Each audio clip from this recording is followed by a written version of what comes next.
반갑습니다. 12월 19일 토요일 큐티 스케치 시간입니다. 오늘 본문은 베드로전서 4장 1절부터 12절까지의 말씀입니다. 오늘 본문은 이렇게 시작합니다. 그리스도께서 이미 육체의 고난을 받으셨으니 너희도 같은 마음으로 갑옷을 삼으라.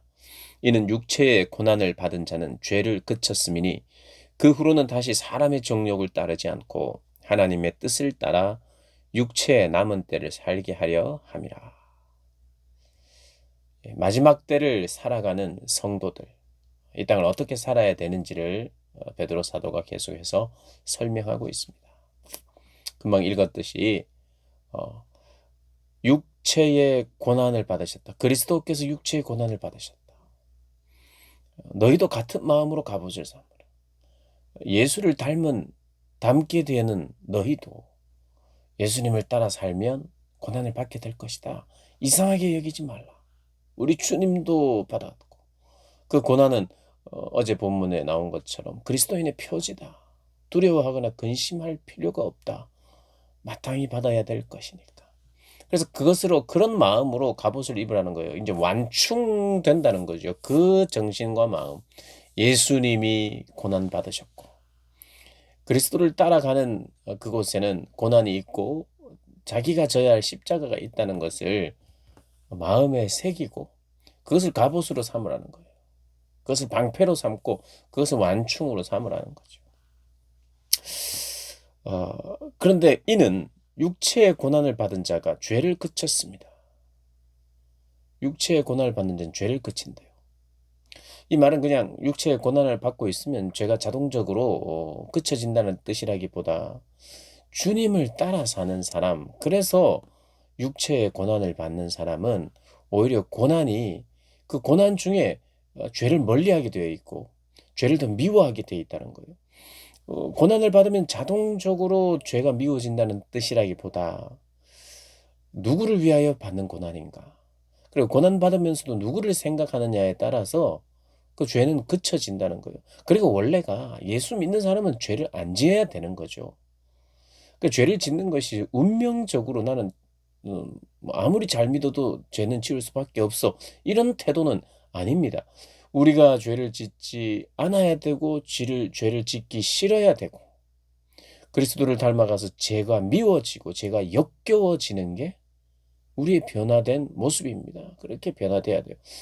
그런데 이 땅을 살다가 그 육체의 달콤함이나 유혹들이 우리를 넘어지게 만들려고 할 때가 있는 거예요. 사단이 그런 마음을 또 불어넣기도 하고요. 우리 옛 사람의 속성대로 우리가 따르려는 마음들도 간간히 생길 수 있습니다. 그런데 거기에 그렇게 쉽게 넘어지고 자주 넘어지고 나는 이거 절대로 안 되겠습니다. 나는 죄를 너무 사랑합니다. 이런 사람이 되진 않는다는 거예요.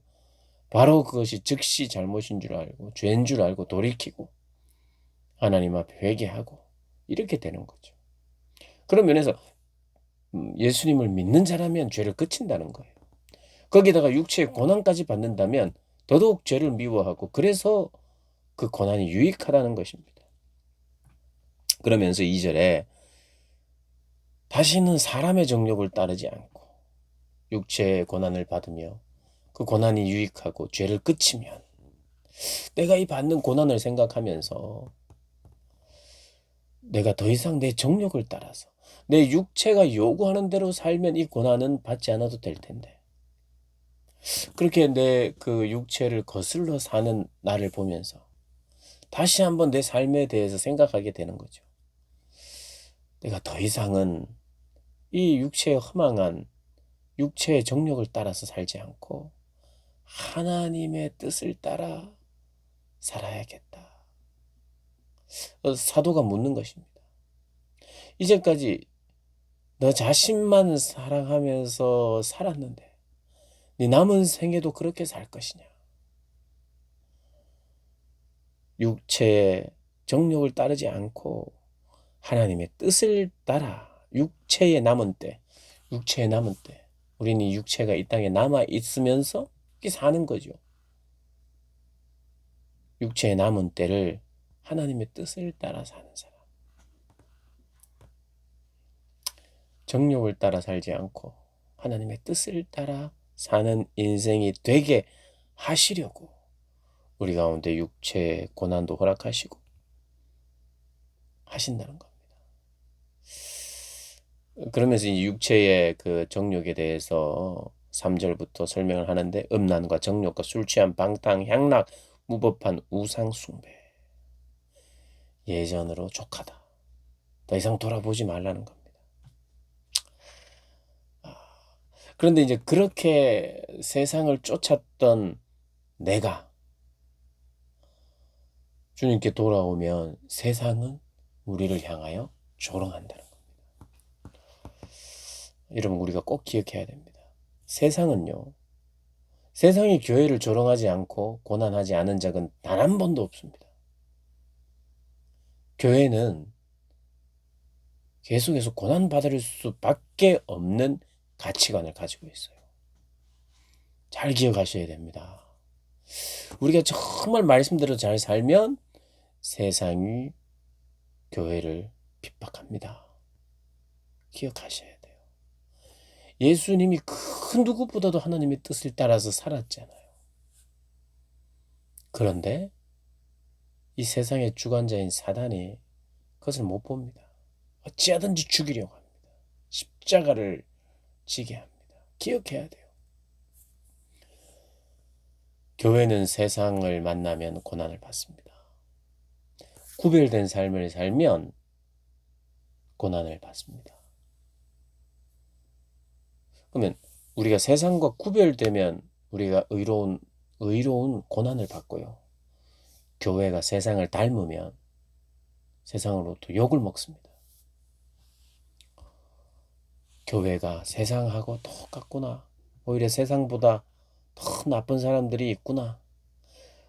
교회라고 하는데 그 교회의 그 방법이나 사람들의 어떤 그 성도라고 하는데 오히려 세상보다 사람보다 더 나쁘구나. 이렇게 하고 세상을 참 닮았구나. 이런 이야기를 하면서 교회를 욕해요. 참 부끄러운 일이죠. 그건 고난도 아닙니다. 그것은 일어나면 안 되는 일이에요. 일어날 수 없는 일이에요. 교회가 세상으로부터 핍박을 받지 않는 것도 일어날 수 없는 일인데 어쩌면 일어나고 있어요. 세상이 전혀 관심도 없고 세상이 핍박도 안 하고, 또 반대로 세상 절대로 일어나서는 안 되는 일, 세상을 너무 닮아가가지고 세상 사람들로부터 어떻게 기독교인이 저럴 수 있나, 세상보다 어떠하네, 이런 욕을 듣는, 일어나서는 안 될 일들이 일어나는 거예요. 이 고난을 받아야 되는데, 의로운 고난, 하나님의 교회가 거룩하고 구별된 삶을 살기 때문에, 그리고 막 그 죄인들에게 부담을 주기 때문에 핍박하게 되어 있는데 핍박도 없고, 있어야 되는 핍박은 없고, 없어야 된, 있어서는 안 되는 욕은 먹는다면 성도로서 참으로 부끄러운 때를 살아가는 거죠. 우리가 바꿔야 됩니다. 우리의 사명이에요. 앞으로 교회는요, 지상의 교회는 그렇게 좋은 날은 없습니다. 계속해서 고난의 때. 그래서 우리가 기억해야 돼요. 이 고난의 때는 언젠가 올 때가 아니라 지금입니다. 지금. 이 마지막 때예요. 사도 베드로가 마지막 때, 만물의 마지막에 가까웠으니 그러므로 너희는 먼저 정신을 차리라 그래요. 정신을 차리라 해요. 정신을 바짝 차리고, 마지막 때가 다가오고, 나도 곧 내 육체를 떠날 때가 있고, 나도 죽음의 때가 있으니 그것을 생각하면서 살아라는 거예요. 그런 면에서 정신을 차리라는 거예요. 천년 만년 살 것처럼 정신을 놓지 말라는 거예요. 넋 놓고 살면 안 된다는 거예요. 정신 차려라. 마지막 때다. 그러니까 나도 곧 죽는다. 그런 마음에 정신을 차리라는 거예요. 그런 마음에. 그게 정신 차리라는 거, 정신 차리는 거죠. 마지막 때구나, 지금.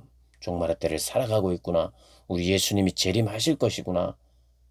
언제 오실지 모르시는 그 주님, 언제 내 개인적인 종말을 맞이해야 될지 모르는 이때, 내가 천년만년 살 것이 아니라고 하는 이 세상, 이 세상은 내가 나그네로 살고 있다. 오늘도 내가 나그네로 살고 있다라는 그런, 그리고 주님은 곧 오신다라고 하는 그런 의식, 그런 면에서 정신을 차리라는 거예요.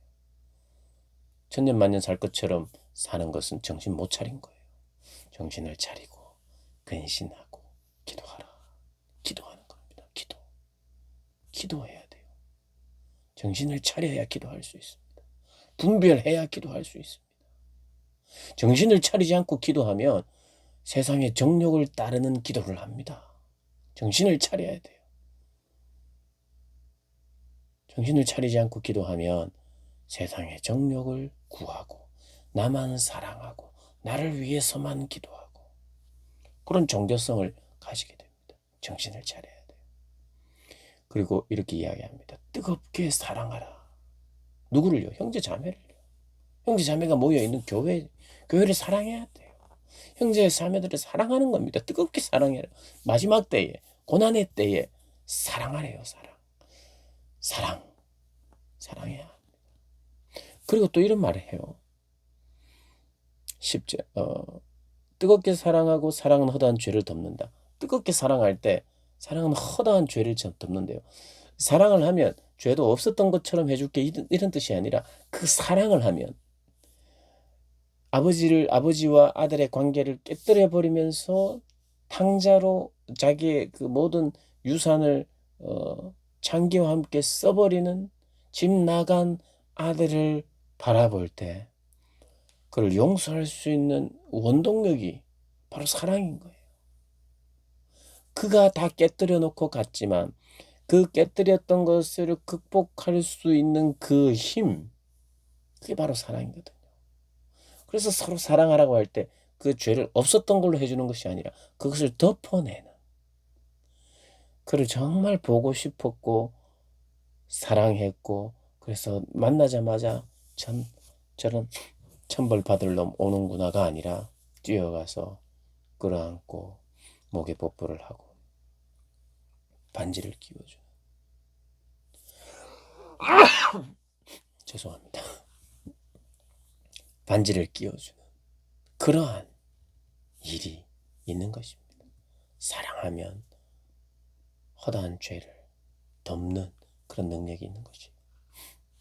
그리고 대접하기를 원망 없이 하고 10절에 이런 이야기가 나옵니다. 각각 은사를 받은 대로 하나님의 여러 가지 은혜를 맡은 선한 청지기 같이 서로 봉사하라.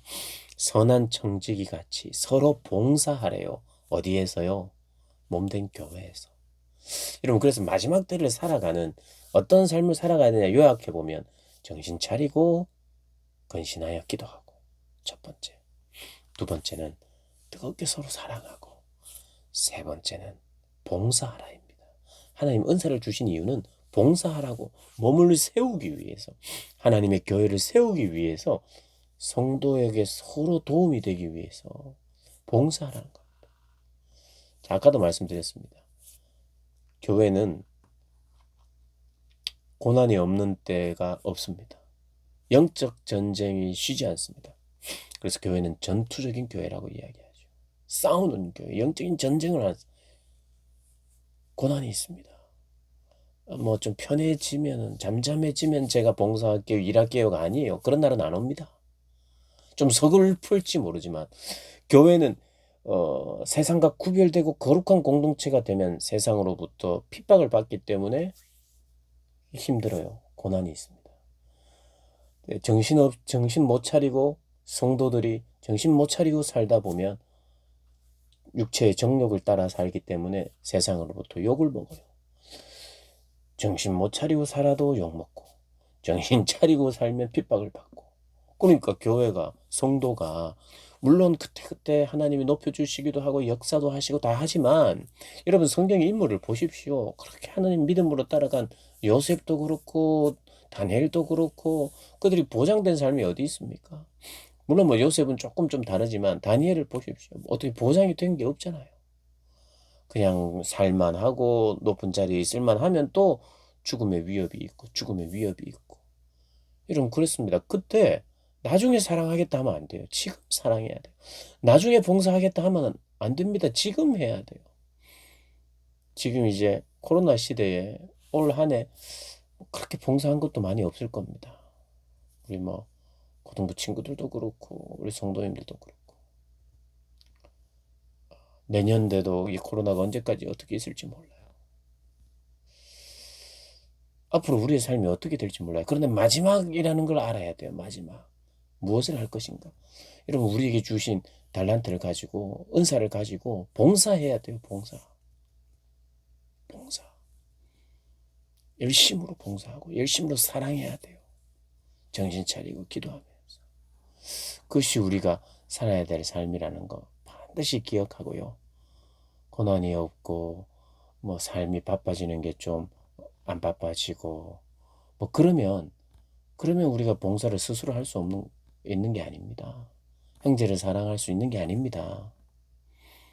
그때일수록 더 형제를 사랑할 수 있는 기회고 그때일수록 더 봉사할 수 있는 몸된 교회를 위해서 봉사할 수 있는 때입니다.